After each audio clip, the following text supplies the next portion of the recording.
तो मूवी की स्टार्टिंग में हम देखते हैं एक यंगर एज की light tone black woman Sheryl Blake को, जो कि अपनी बहन से फोन पे बात कर रही होती है और बहुत ही ज्यादा टेंशन में और परेशान होती है। उसे पैसों की बहुत तंगी थी, जिसके लिए वो यहाँ वहाँ से पैसे अरेंज करने की कोशिश में थी और उसने अपने करियर में काफी अच्छा काम किया था, लेकिन फिर भी उसकी ग्रोथ ही नहीं हुई थी। उसके बच्चे भी हैं और हस्बैंड है जो कि बहुत ही ज्यादा अब्यूजिव है, जिससे वो परेशान रहती है। और अब वो एक बड़ा फैसला लेती है, एक नोट फ्रिज पर लगाती है एक टॉय मैग्नेट के साथ में और घर से निकल जाती है और जाने से पहले कुछ पल अपना चेहरा मिरर में भी देखती है। अब कई साल बीत जाते हैं और हम देखते हैं नीव को, जो कि एक काफी सक्सेसफुल, अच्छी खासी पैसे वाली और एक बहुत ही अच्छे हस्बैंड और दो प्यारे टीनेजर बच्चों के साथ अपनी लाइफ को स्पेंड कर रही है। और ये नीव ही लास्ट सीन में सालों पहले शेरिल थी। अब यहाँ पर वो अपने बाल छुपा कर रखती थी, जो कि उसकी नेटिव पहचान का हिस्सा है, और उसका स्किन टोन पहले से लाइट था, जो कि और भी ज्यादा लाइट हो गया था। वो अपने घर के पास ही एक चैरिटी फंक्शन करने वाली थी, जिसकी वो तैयारियों में लगी हुई थी। अब वो अपनी एक फ्रेंड से कैफे में मिलने जाती है, जहाँ पर उस पर कोई ब्लैक पर्सन नजर रख रहा था, जिसको वो नोटिस कर लेती है और फिर वो ब्लैक पर्सन उसे रोड पर भी दिखाई देता है, जिससे वो काफी परेशान हो जाती है।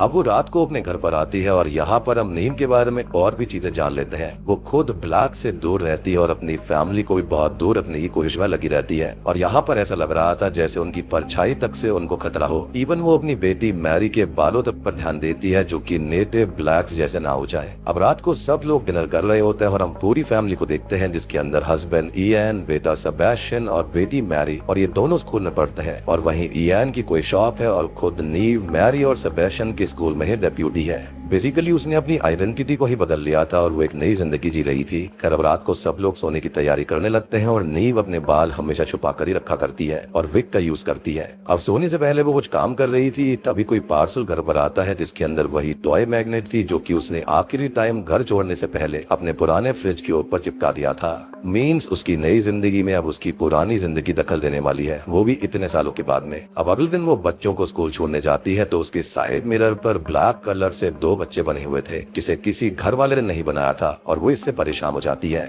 यानी कि कोई अनजान व्यक्ति था जो कि उसका पीछा कर रहा था और उसको ये सारी यादें वापस याद करवा रहा था। वो स्कूल जाती है तो कोई ब्लैक पर्सन, जो कि शायद स्कूल में नया नया काम करने लगा था, सेबेस्टियन से बात कर रहा होता है, जो कि सडनली गायब भी हो गया था। और नीव अपने बच्चों को, अपनी फैमिली को ब्लैक से दूर रखती थी, इसलिए इस चीज से वो काफी परेशान हो जाती है। खैर अब कुछ देर के बाद में वो चैरिटी फंक्शन के लिए बच्चों के म्यूजिक की तैयारी करवा रही होती है कि तभी वो देखती है कि सेबेस्टियन बाहर स्कूल के पास ओट में जा रहा था। तो वो उसके पीछे जाती है तो वो वहाँ पर स्मोक कर रहा था और अकेला था, लेकिन नीव को ये लगता है कि वो उसके साथ कोई होगा जिसने ये स्मोक उसको दी होगी। लेकिन सेबेस्टियन इस पर मना कर रहा था कि वो खुद ही इसको लाया है और अकेला है, लेकिन नीव उसकी बात पर यकीन नहीं करती और उस पर काफी गुस्सा करती है और परेशान हो जाती है।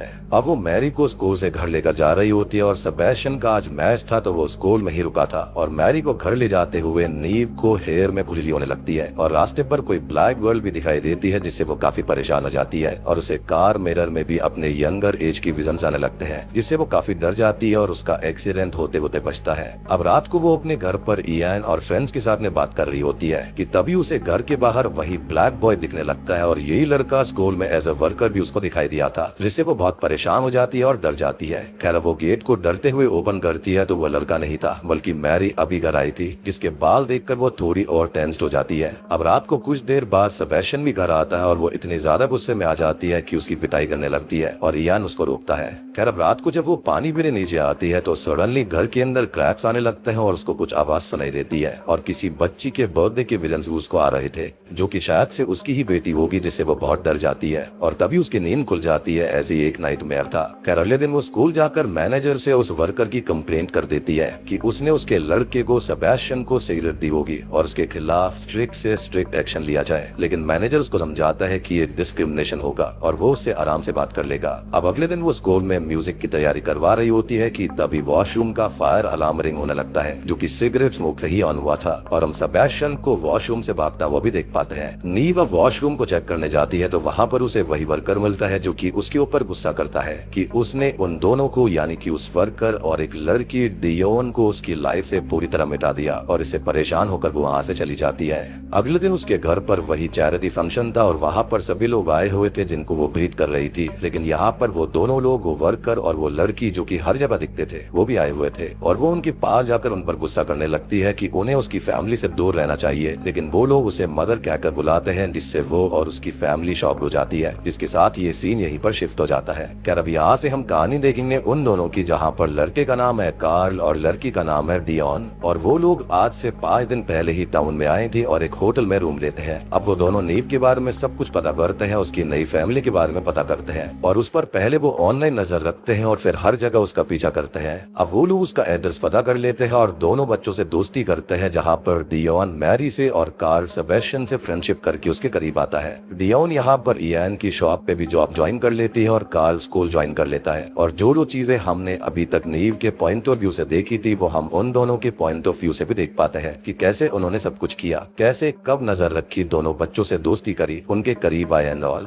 अब हम कार्ल को देखते हैं जो कि उसी बीच पुरानी पिक्चर्स देखता है जिसके अंदर नीव यानी कि शैरल उनके साथ ही रहती थी। वो दोनों बच्चों से और दोनों बच्चे उससे बहुत प्यार करते थे। लेकिन उसका हस्बैंड जो था ना, वो अब्यूजिव था, जैसा कि पहले सीन में दिखाया गया था। और चीजें थोड़ी बिगड़ने पर शैरल घर से भाग गई, अपने बच्चों के बारे में सोचा तक नहीं। अब एक दिन डियोन मैरी को रूम पर बुलाती है और वही सेम डे कार्ल भी मैच के बाद सेबेस्टियन के साथ टाइम स्पेंड करता है। और ये वही दिन था जो कि हमको दिखाया गया था। और उससे पहले ही कार्ल ने सेबेस्टियन को स्मोक करवाई थी, जिससे उनकी फ्रेंडशिप हुई थी। वो दोनों बच्चे उन दोनों बच्चों से बहुत ज्यादा चिढ़े हुए थे और गुस्से में थे कि उनके हिस्से का प्यार तो उनको मिल गया। और डियोन तो मैरी पर थोड़ा बहुत चिल्ला भी रहती है, वो भी नशे में, बस सच्चाई नहीं बताती। और कार्ल भी यहाँ पर सेबेस्टियन को बिल्डिंग के टेरेस से नीचे धक्का देने वाला होता है। लेकिन सेबेस्टियन यहाँ पर हाइट से डर के पहले ही पी कर देता है, जिससे कार्ल को उस पर तरस आ जाता है और वो उसको संभालता है। यानी कि वो दोनों बुरे नहीं थे, लेकिन अंदर से गुस्से में भरे हुए थे। अब वो दोनों जाते हैं और कार्ल के कहने पर सेबेस्टियन अपने बुली को भी पीट देता है।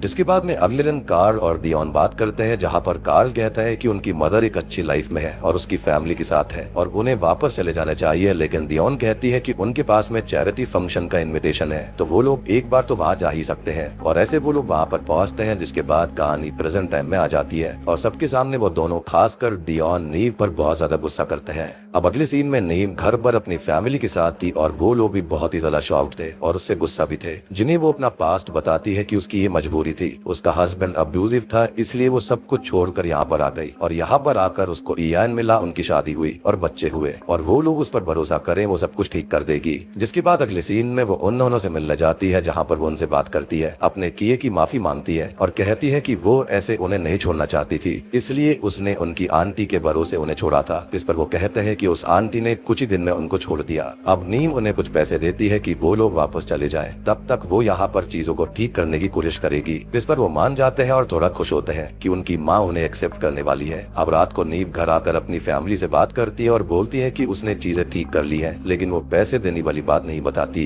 उसके बच्चे उसको चाहते थे, इयान उसको चाहता था और वो लोग अच्छे से रीस्टार्ट करने की बात करते हैं ताकि उनकी फैमिली में दूरियां ना आ जाए और सब कुछ अच्छा ही रहे। इवन नीव भी उन बच्चों को दूर भेज रही थी, जबकि इयान और बाकी दोनों बच्चों को इतनी ज्यादा प्रॉब्लम थी भी नहीं और वो तो उन्हें सपोर्ट करने तक की भी बात कर रहे थे। और यहाँ पर हम एक चीज नीव के बारे में समझ पाते हैं कि उसके अंदर सोचने की, झेलने की क्षमता बहुत कम है। वो थोड़ा सा भी प्रेशर और टेंशन बिल्कुल भी हैंडल नहीं कर पाती है और इसलिए ही ये मूवी जो है वो हॉरर थ्रिलर कैटेगरी की है, लेकिन हमारे लिए नहीं बल्कि नीव के लिए और उसके जैसे लोगों के लिए जिनकी हिम्मत कांच से भी कमजोर होती है, एक फूल जितने वजन पर भी टूट जाती है। क्योंकि एज अ ह्यूमन बीइंग हमें हमेशा लड़ना, मुसीबतों का सामना, ये सब करना सिखाया गया है। और कहानी के हिसाब से नीव के सामने पहली मुसीबत आई थी और वो भाग गई। मतलब उसने अपने बच्चों के बारे में बिल्कुल भी नहीं सोचा।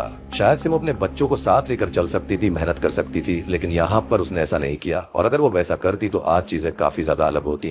अब देखो यहाँ पर अब वो फिर से मुसीबत में है, तो अब वो क्या करेगी, तो ये हमको थोड़ी देर में पता चलेगा। अब रात को सब लोग सो जाते हैं और अब घर पर आते हैं कार्ल और डियोन और घर में ब्रेक इन करके वो लोग पहले तो सबके फोन चुराते हैं, उन्हें पानी में डुबाते हैं और हॉलवे का टैप ऑन करके छोड़ देते हैं। और अब जब सबकी नींद खुलती है तो वो लोग होस्टेज हो चुके थे। आज डियोन का बर्थडे था और अब वो अपना बर्थडे यहाँ पर मनाएगी और उन दोनों से सभी लोग बहुत सारा डर जाते हैं। अब वो दोनों सबसे खाने के लिए पूछते हैं कि कौन क्या खाएगा और एक रेस्टोरेंट से ऑर्डर करवाते हैं, लेकिन वो बंद था तो किसी और फूड डिलीवरी का वो यूज करते हैं। अब वो सबसे बात करने लगते हैं और सब उनसे डर रहे थे और नीव उनको रोकने की कोशिश करती है, लेकिन वो नहीं मानते। कार्ल यहाँ पर इयान पर अटैक भी करता है, जिससे उसे थोड़ी चोट लग जाती है और अब सब बहुत ज्यादा डरने लगे थे। अब वो सबसे पहले मैरी को बर्थडे सॉन्ग गाने को बोलते हैं, लेकिन डर के आगे इंसान कुछ भी करेगा। खैर अब वो लोग और फन करने के लिए बोल बोर्ड गेम्स खेलने का बोलते हैं और सब लोग गेम खेलने लगते हैं और नीव इस सिचुएशन को एक्सेप्ट कर चुकी थी, जिससे वो स्मार्टली डील करने लगती है। गेम्स खेलती है, सबसे बात करती है, माहौल को डर से लाइट साइड शिफ्ट करने की कोशिश करती है। अब काल तो गुस्से में था ही, तो वो इयान को जिम रूम में ले जाता है और उससे वेट लिफ्ट कराने लगता है, जो वो लिफ्ट कर भी नहीं पा रहा था।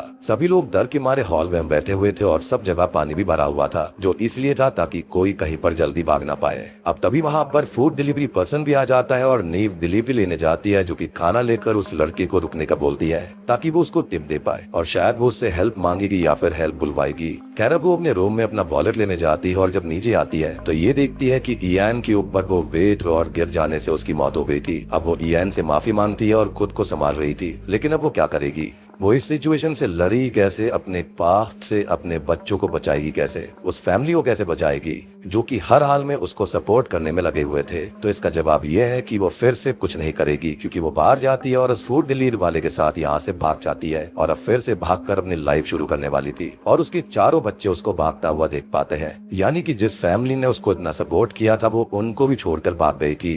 यानी कि वो सिर्फ खुद की फिक्र करती थी, किसी और की नहीं, चाहे बच्चे हो, पति हो या फिर कुछ भी। बेसिकली ये उसकी फितरत हो गई थी। और अब ये चारों बच्चे उसको जब भी ढूंढेंगे उसको सबक सिखाएंगे, क्योंकि वो उनसे बदला लेंगे। इसी के साथ में ये मूवी यहीं पर खत्म हो जाती है। तो दोस्तों ये थी द स्ट्रेज मूवी की कहानी। उम्मीद करता हूँ कि आपको ये पसंद आई होगी। ये डिफरेंट टाइप की हॉरर थ्रिलर मूवी है, जहाँ पर जो नीव है या फिर शेरल है वो कहीं भी भाग पाएगी, लेकिन वो कभी भी पीस में नहीं रह सकती, क्योंकि उसने जो अपने पास्ट में किया है वो उसको हॉन्ट करने हमेशा आएगा। और इसी सेंस में ये मूवी बहुत ही ज्यादा हॉरर और थ्रिलर है। लाइक पहली फैमिली शुरू करी, उनको छोड़कर भाग गई, दूसरी शुरू करी, वहां पर कोई सिचुएशन आई तो फिर भाग गई, अब नेक्स्ट फिर से शुरू करेगी और फिर भाग जाएगी। यानी कि उसको लाइफ में बिल्कुल भी टेंशन या फिर कोई भी चीज नहीं चाहिए। तो वीडियो पसंद आई हो तो लाइक कर देना, चैनल के ऊपर नए हैं तो सब्सक्राइब कर लीजिए।